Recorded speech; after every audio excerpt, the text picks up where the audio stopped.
اللہ تواب الرحیم صدق اللہ العظیم وبلغنا رسولہ النبی الکریم الامین قال اللہ تبارک و تعالی فی شان حبیبہ مخبرا و آمرا ان اللہ و ملائکتہ یصلون علی النبی یا ایہا الذین آمنوا صلوا علیہ وسلموا تسلیما اللہم صلی علی سیدنا و مولانا محمد وعلی آل سیدنا و مولانا محمد وبارک وسلم وصلی علیہ۔ جسے چاہا در پہ بلا لیا، جسے چاہا اپنا بنا لیا، یہ بڑے کرم کے ہیں فیصلے، یہ بڑے نصیب کی بات ہے۔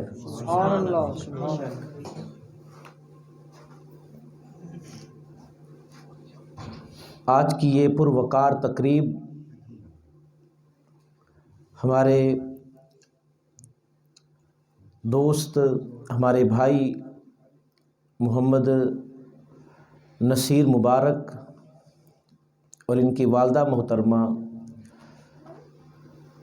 ادائیگی عمرہ کے لیے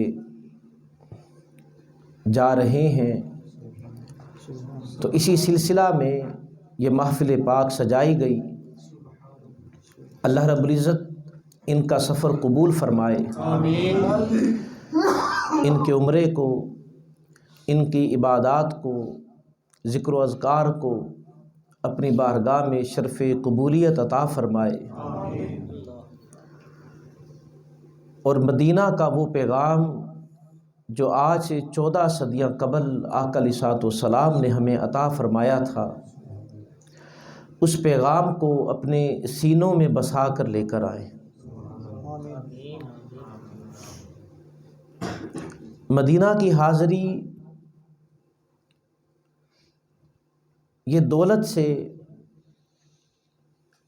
جائیداد سے نہیں ملتی، یہ حاضری نصیب سے ملتی ہے، بارگاہ مصطفیٰ صلی اللہ علیہ وسلم کی قبولیت سے ملتی ہے۔ قیامت کے دن کچھ لوگوں کے نامہ اعمال میں حج اور عمرے کا ثواب لکھا ہوگا، وہ کہیں گے باری تعالیٰ زندگی میں ہم نے کوئی حج نہیں کیا، کوئی عمرہ نہیں کیا، ہمارے نامہ اعمال میں حج جیسی عظیم نیکیاں لکھی ہوئی ہیں، عمرہ جیسی عظیم نیکیاں لکھی ہوئی ہیں، تو یہ کس وجہ سے لکھی گئی؟ تجسس ہوگا، تو وہ تجسس زبان پر آ جائے گا، تو اللہ رب العزت ان سے فرمائے گا کہ جب حاجیوں کے قافلے جایا کرتے تھے، جب لوگ عمرے کی ادائیگی کے لیے جاتے تھے، تم ان قافلوں کو حسرت بڑی نگاہوں سے دیکھتے تھے، حسرت والی نگاہوں سے دیکھتے تھے کہ کاش ہمارے پاس بھی زیادہ راہ ہوتا اور ہم بھی حج جیسی عظیم سعادت حاصل کرتے، عمرے جیسی عظیم سعادت حاصل کرتے۔ تمہارا یہ جذبہ، تمہارا یہ شوق اور تمہاری یہ محبت، اس وجہ سے تمہارے نامہ اعمال میں حج اور عمرے جیسی نیکیاں لکھی گئی ہیں۔ تو اہل ایمان، اہل محبت، اہل دل، وہ ہر وقت یاد مدینہ میں مستغرق رہتے ہیں، ان کے دلوں میں ہر وقت در رسول صلی اللہ علیہ وسلم کی حاضری کے لیے تڑپ رہتی ہے، تو اللہ رب العزت ان کی نیتوں کی وجہ سے انہیں یہ سعادت عطا فرما دیتا ہے۔ در رسول تو در رسول ہے، جو چیز محبوب کو پیاری لگتی ہے، جن چیزوں کی نسبت محبوب کے ساتھ ہو جاتی ہے، وہ چیزیں بھی پیاری لگنا شروع ہو جاتی ہیں، اور اس وقت تک حقیقی محبت حاصل نہیں ہوتی، سچا عشق حاصل نہیں ہوتا جب تک یار کے ساتھ منسوب چیزیں پیاری لگنا شروع نہ ہو جائیں۔ وہ مجنو کتے کے پاؤں چوم رہا تھا، تو کسی نے کہا کہ تجھے کیا ہو گیا، ایک کتے کے پاؤں چوم رہا ہے؟ تو اس نے کہا یہ کتا کبھی یار کے کوچے سے کبھی کبھی گزرتا ہے۔ تو اس کتے کی نسبت مجنو کے محبوب کے ساتھ ہو گئی، اس کے گلی کوچوں کے ساتھ ہو گئی، تو مجنو کو وہ کتا پیارا لگتا ہے۔ ہم تو جس سے محبت کرتے ہیں وہ تو ہستی وراء الورا ہے، وہ ایسی ہستی کہ جس کے در پر فرشتے اپنے پروں کے ساتھ صفائی کرتے ہیں، تو وہ پھر کیسی پیاری لگتی ہوگی، اس کے ساتھ منسوب چیزیں کتنی پیاری لگتی ہوں گی، مدینے کے کتے کتنے پیارے لگتے ہوں گے۔ اعلیٰ حضرت رحمت اللہ علیہ آپ کہتے ہیں تجھ سے در، در سے سگ، اور سگ سے ہے نسبت مجھ کو، میری گردن میں بھی ہے دور کا ڈورا تیرا۔ کہا یا رسول اللہ آپ کے در اور آپ کے در سے سگ کو نسبت ہے، اور اس سگ سے مجھے نسبت ہے، اور اس کی نسبت سے میری گردن میں بھی آپ کا ڈورا آ گیا۔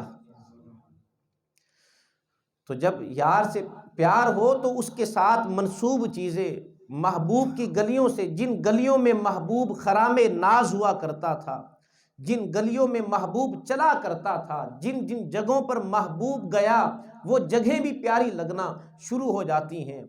اللہ رب العزت نے فرمایا لا اقسم بہذا البلد، محبوب اس شہر مکہ کی قسم۔ اب یہ شہر مکہ کی قسم اللہ کیوں اٹھا رہا ہے؟ یہ سورت مکی سورت ہے، اور کہا محبوب اس شہر مکہ کی قسم۔ اس پر بحثیں ہوتی کہ یہ کس شہر کی قسم ہے۔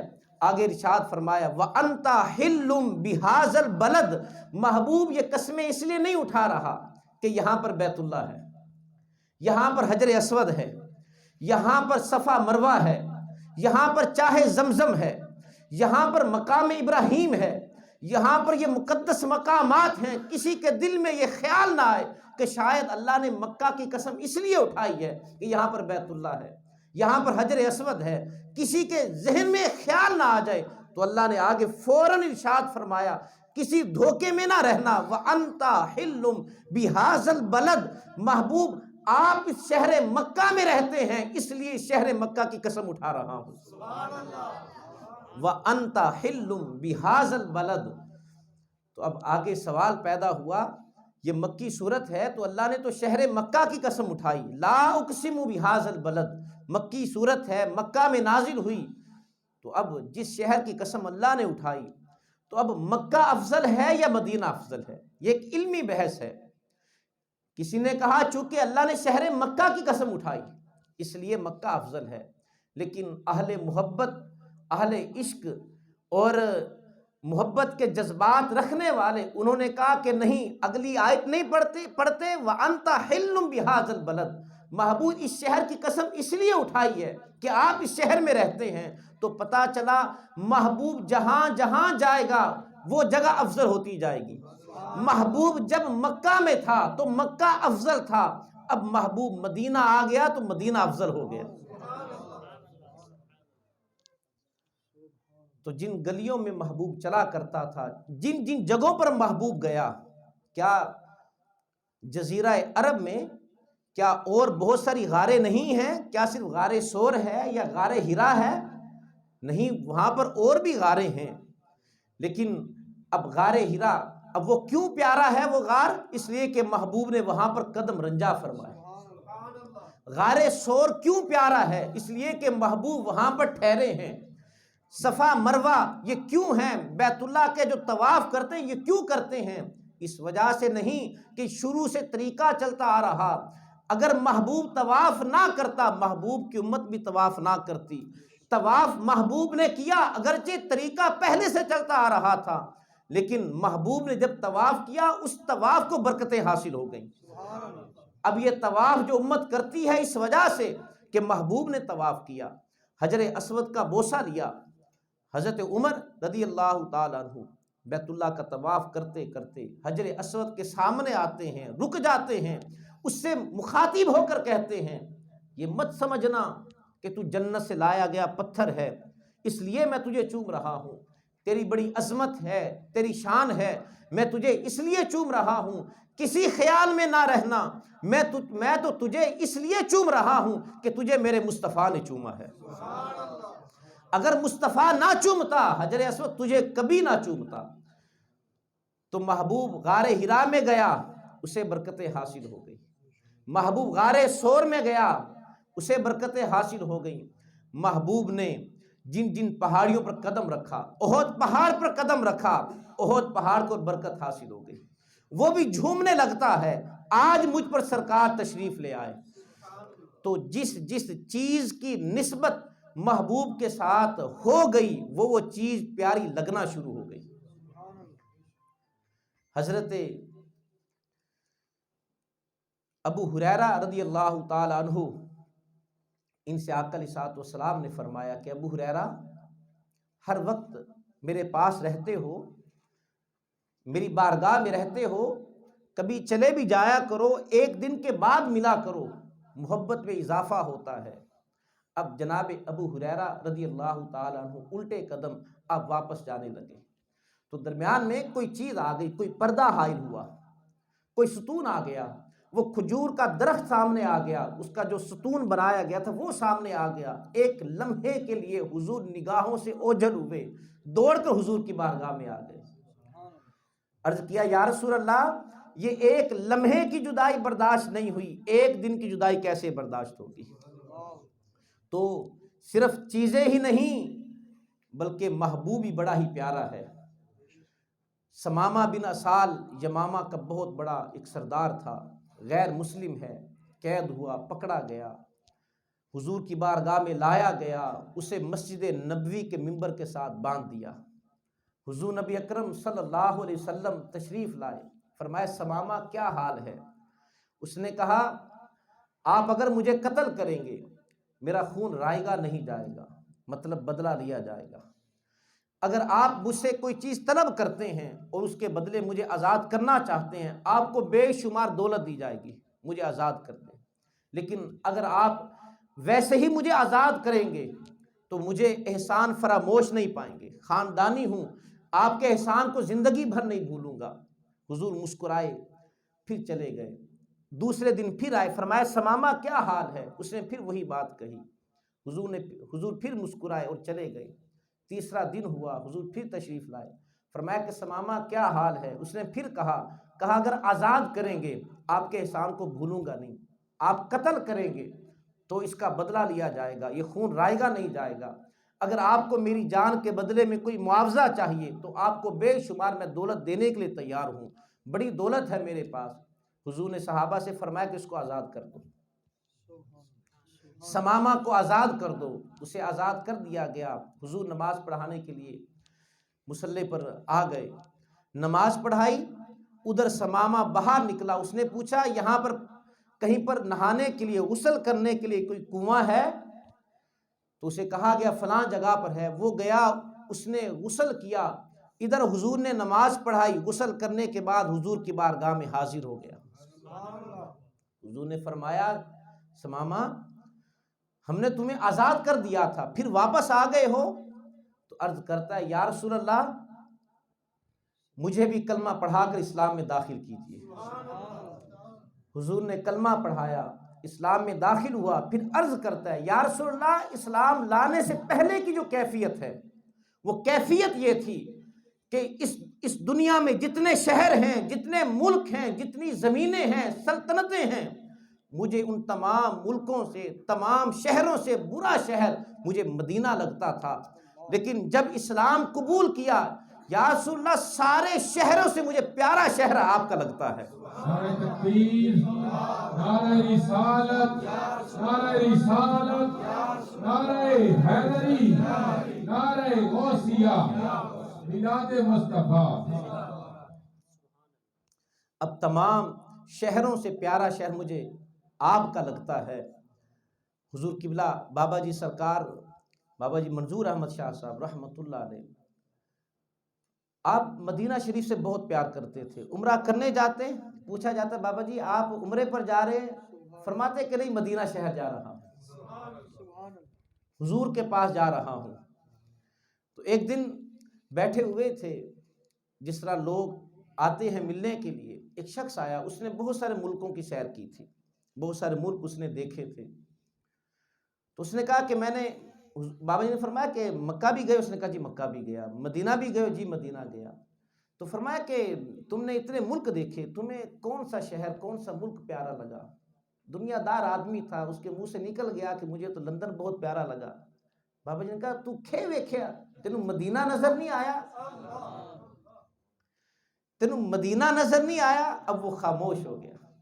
علامہ اقبال رحمت اللہ علیہ آپ کہتے ہیں خیرہ نہ کر سکا مجھے جلوائے دانش فرنگ، خیرہ یعنی ٹھنڈا نہ کر سکا، میری آنکھوں کو کہیں پر سکون نہیں ملا۔ خیرہ نہ کر سکا مجھے جلوائے دانش فرنگ، سرما ہے جس کی آنکھ میں خاک مدینہ و نجف۔ جس نے مدینہ دیکھا اسے پھر کون سا شہر پیارا لگتا ہے؟ جس نے مسجد نبوی دیکھی، جس نے مدینے کی گلیاں دیکھی، جس نے مدینے کے باغات دیکھے، اسے پھر کون سا شہر پیارا لگتا ہے؟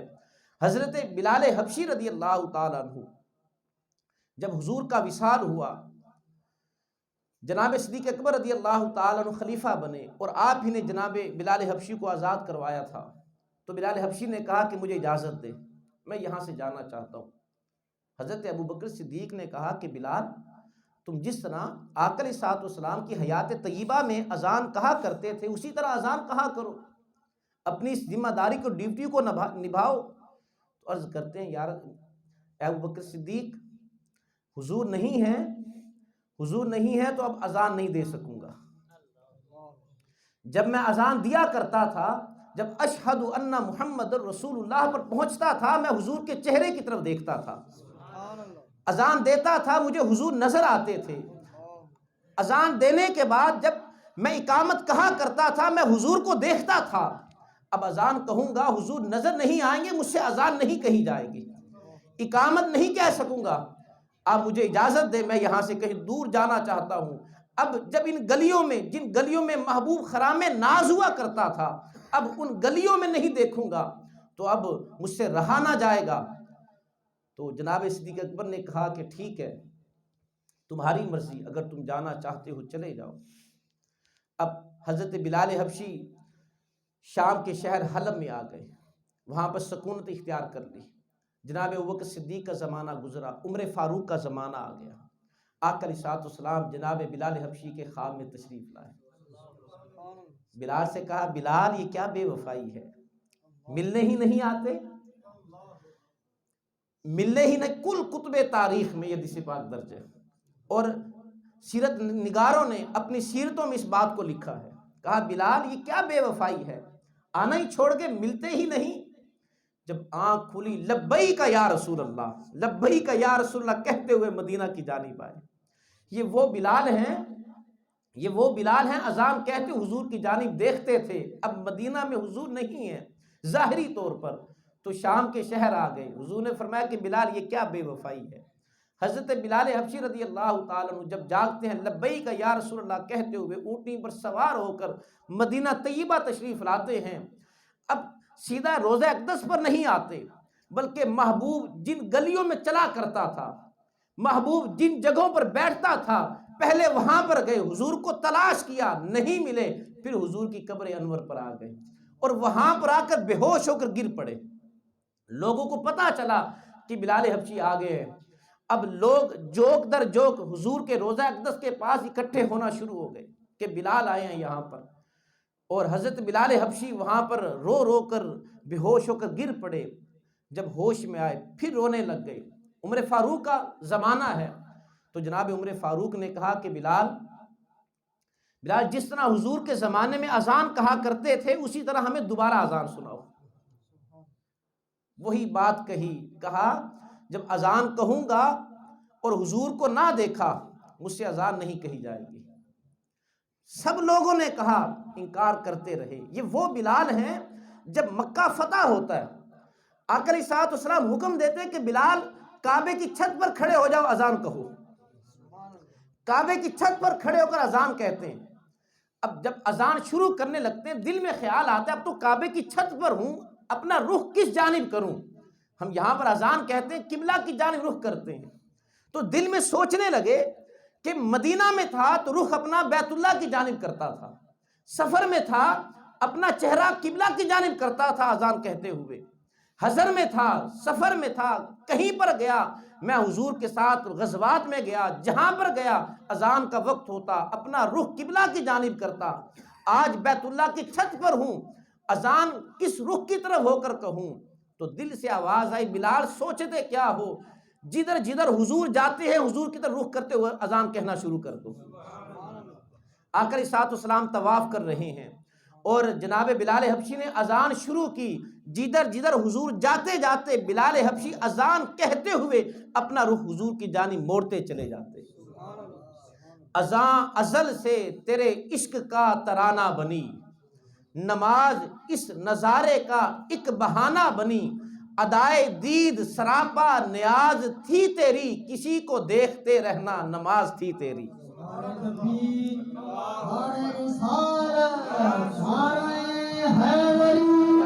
سیدی مرشدی یا نبی، سیدی مرشدی یا نبی، غلام ہے غلام یہ رسول میں ہے جو ہونا عشق مصطفیٰ۔ اب بلال حبشی جب حضور کی قبر انور پر حاضر ہوئے، لوگوں کو پتہ چلا بلال آئے ہیں، سب اکٹھے ہو گئے، سب نے کہا بلال وہی اذان تو سناؤ نا جو حضور کے زمانے میں سناتے تھے۔ انکار کرتے رہے، کسی نے کہا تم حسنین کریمین سے کہو وہ انہیں کہیں، انہیں یہ انکار نہیں کر سکیں گے، حضور کے صاحبزادے ہیں۔ اب حسنین کریمین سے کہا کہ آپ بلال حبشی کو حکم دیں ہمیں اذان سنائیں۔ اب انہوں نے کہا بلال ہمیں اذان تو سناؤ نا وہی۔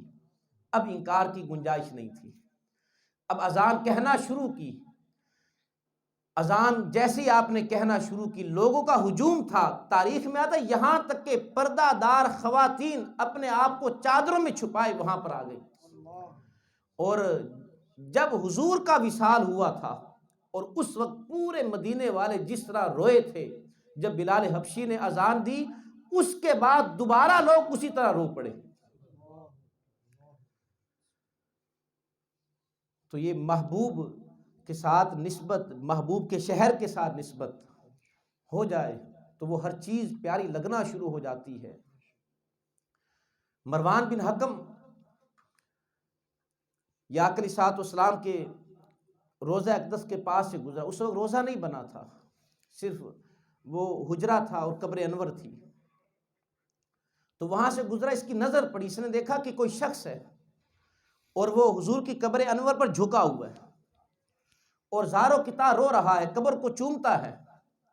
اب یہ پتا چلا کہ یہ چومنا یہ صحابہ کی سنت ہے۔ آج در اقدس پر حاضری دے، روزہ اقدس پر حاضری دے، کچھ لوگ وہاں پر کھڑے، کیوں جالیوں کو چوم رہے ہو؟ جالیوں کیوں چوم رہے ہو؟ یہ کہاں پر لکھا؟ معاذ اللہ جہالت میں اس عمل کو شرک کا نام دے دیتے ہیں۔ بھلا جالیوں کو چومنا، حضور کے روضہ اقدس کی دیواروں کو چومنا، اس کے ساتھ منسوب چیزوں کو چومنا، یہ کہاں سے شرک ہو گیا؟ تو مروان بن حکم اس نے ذرا سخت لہجے میں اس نے کہا کون ہے یہاں پر، یہ کیا کر رہے ہو؟ تو وہ جو قبر انور پر جو صاحب لیٹے ہوئے تھے انہوں نے سر اٹھایا، وہ حضرت ابو ایوب انصاری رضی اللہ تعالی عنہ تھے۔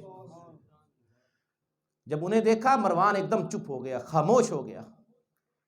انہوں نے کہا کہ میں کسی پتھر کو نہیں چوم رہا، میں حضور کو چوم رہا ہوں، میں کسی پتھر پر نہیں کھڑا، میں حضور کی قبر انور پر کھڑا ہوں۔ اب اس سے پتہ چلتا ہے صحابہ کا عقیدہ کیا تھا، ان کا عقیدہ کیا تھا۔ اور صرف یہی نہیں، حضور کی آمد سے 1000 سال قبل طبہ حمیری وہ مکہ آتا ہے، اتنا بڑا بادشاہ ہوتا ہے کہ جدھر سے گزرتا ہے اس کی فوج کو دیکھنے کے لیے لوگ اکٹھے ہو جاتے ہیں۔ 1000 علماء اس کے ساتھ ہر وقت رہا کرتے تھے، حکماء، دانشور، فلسفی، سب اس کے ساتھ ہوا کرتے تھے۔ طبہ حمیری جب بیت اللہ کے پاس سے، مکہ شہر سے گزرا، کوئی اس کو دیکھنے نہیں آیا، کسی نے اس کی جانب دیکھا نہیں، توجہ نہیں کی۔ اب جو شخص پروٹوکول کا عادی ہو، اس چیز کا عادی ہو کہ جب میں جہاں سے گزرتا ہوں لوگ کھڑے ہو کر مجھے دیکھتے ہیں، میرے لشکر کو دیکھتے ہیں، بڑا اسے تعجب ہوا، بڑا حیران ہوا کہ مجھے کوئی دیکھنے نہیں آیا۔ یہ وہاں پر رک گیا، جو اس کے ساتھ وزیر اور مشیر تھے، علماء تھے، ان سے سوال کیا، کہا یہ لوگ مجھے دیکھنے نہیں آئے، یہ اتنے متکبر ہیں؟ تو انہوں نے کہا کہ طبہ پریشان نہ ہو، ان کے پاس ایک بیت اللہ ہے جس کا یہ دل و جان سے احترام کرتے ہیں، جس کی وجہ سے بڑے بادشاہ کو خاطر میں نہیں لاتے، اور تجسس بڑھ جاتا ہے۔ تو اب انہیں پھر پیغام بھیجتا ہے کہ آ کر مجھ سے ملاقات کرو۔ تو مکے والے، یہ 1000 سال پہلے کی بات ہے، اب جب طبہ حمیری کے پاس آتے ہیں تو وہ اس کا پوچھتے ہیں، طبہ حمیری ان سے پوچھتا ہے کہ کیا وجہ ہے؟ وہ کہتے ہیں ہمارے پاس بیت اللہ ہے اور ہمارے دلوں میں اس کی بڑی قدر و منزلت ہے، اس کی بڑی شان و شوکت ہے، اس کی وجہ سے ہم کسی کو خاطر میں نہیں لاتے، ہم بڑے سے بڑے بادشاہوں کو نہیں مانتے۔ پھر انہوں نے یہ بھی کہا، ہم نے یہ سنا ہے اپنے بڑوں سے کہ یہاں پر وہ آخر الزمان نبی، جو آخر الزمان نبی ہوگا، اس کا ظہور یہاں پر ہوگا۔ اب طبہ حمیری، اس کے دل میں حضور کی محبت پیدا ہو جاتی ہے، تو وہ جو بیت اللہ کا اس وقت جو اس کے نگران ہوتے، نگہبان ہوتے، انہیں بے شمار دولت سے نوازتا ہے، انہیں کہتا ہے جو یہاں پر آئیں ان کے مہمان نوازی تم نے کر دی ہے۔ اب یہ سفر کرتا ہوا جب مدینہ پہنچتا ہے، اس کے ساتھ جو 1000 علماء ہوتے ہیں، جب مدینہ شریف پہنچتے ہیں سمجھ جاتے ہیں یہ وہی جگہ ہے جس کا ذکر اپنی کتابوں میں پڑھتے آئے ہیں، یہ وہی جگہ ہے جہاں پر اس آخر زمان نبی نے آنا ہے، جو اس کی ہجرت گاہ ہوگی۔ کچھ دن یہ مدینہ میں ٹھہرتا ہے، پھر آگے جانے لگتا ہے۔ وہ 1000 علماء اس کے ساتھ جانے کے ساتھ وہ انکار کر دیتے ہیں، وہ کہتے ہیں کہ بادشاہ اب تیرے ساتھ نہیں جانا۔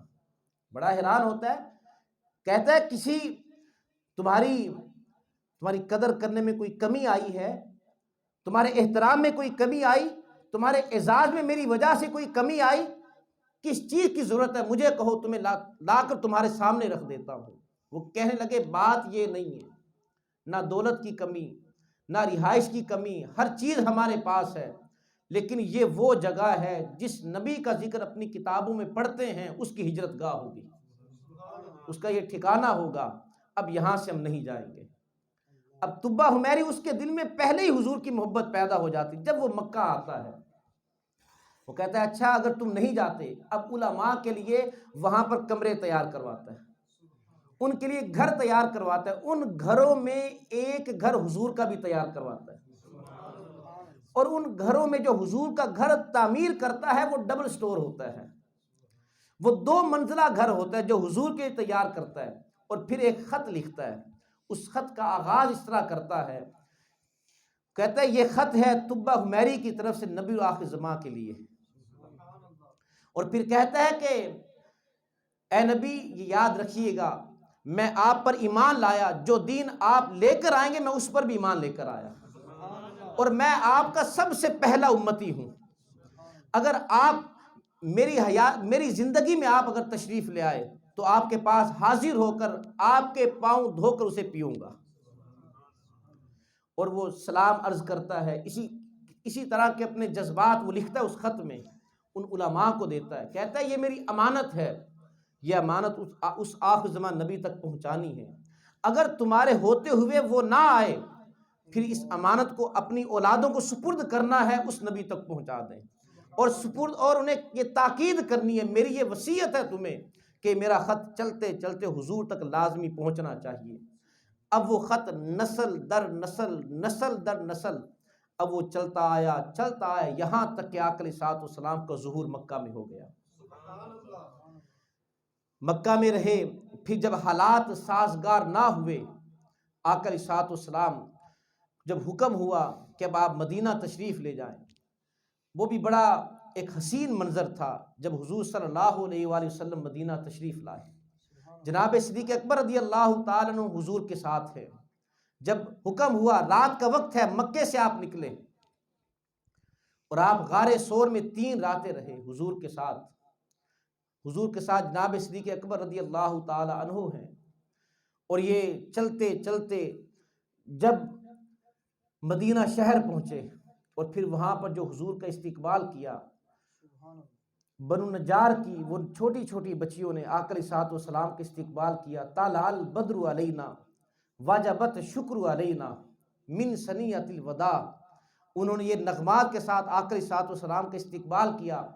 اب اسلام تو وہاں پر پہلے ہی پہنچ چکا تھا، صحابہ وہاں پر تھے جو مسلمان تھے، اور انہیں اسلام کا پیغام، حضور کا پیغام وہاں کے لوگوں تک پہنچایا ہوا تھا۔ اب ہر ایک کی خواہش تھی کہ آقا علیہ الصلوۃ والسلام میرے پاس ٹھہرے، میرے پاس ٹھہرے۔ اب حضور کی جو اونٹنی تھی اس کی نکیل تھامنے کی کوشش کرتے، حضور نے فرمایا کہ اس کی نکیل کو چھوڑ دو، یہ اللہ کے حکم پر معمور ہے، جہاں پر اللہ کا حکم آئے گا وہاں پر ٹھہر جائے گی۔ اب جنہوں نے یہ اس خواہش کا اظہار کیا تھا کہ یا رسول اللہ آپ ہمارے ہاں آ کر ٹھہریں، اب وہ بڑے بڑے سردار بھی تھے، ان میں امراء بھی تھے، امیر لوگ تھے۔ حضرت ابو ایوب انصاری رضی اللہ تعالیٰ عنہ، آپ ظاہری طور پر آپ کے پاس مال نہیں تھا، اس لیے آپ نہیں آئے، لیکن دل میں خواہش تھی کاش حضور میرے گھر میں تشریف لے آئے، کاش حضور میرے گھر میں ٹھہرے، لیکن اپنی غربت کو دیکھتے ہوئے اس بات کا اظہار بھی نہیں کیا اور آگے بھی نہ آئے، جس طرح باقی لوگ آگے ہو کر کہہ رہے تھے کہ یا رسول اللہ آپ میرے ہاں ٹھہریں۔ تو آقا علیہ الصلوۃ والسلام نے فرمایا کہ اس اونٹنی کا راستہ چھوڑ دو۔ وہ اونٹنی چلتے چلتے حضرت ابو ایوب انصاری کے گھر کے سامنے آ کر بیٹھ گئی۔ حضرت ابو ایوب انصاری رضی اللہ تعالیٰ عنہ کو جب پتہ چلا کہ آقا علیہ الصلوۃ والسلام آپ میرے گھر میں ٹھہریں گے، اب آپ خوشی کے ساتھ آپ نے کیا کہا؟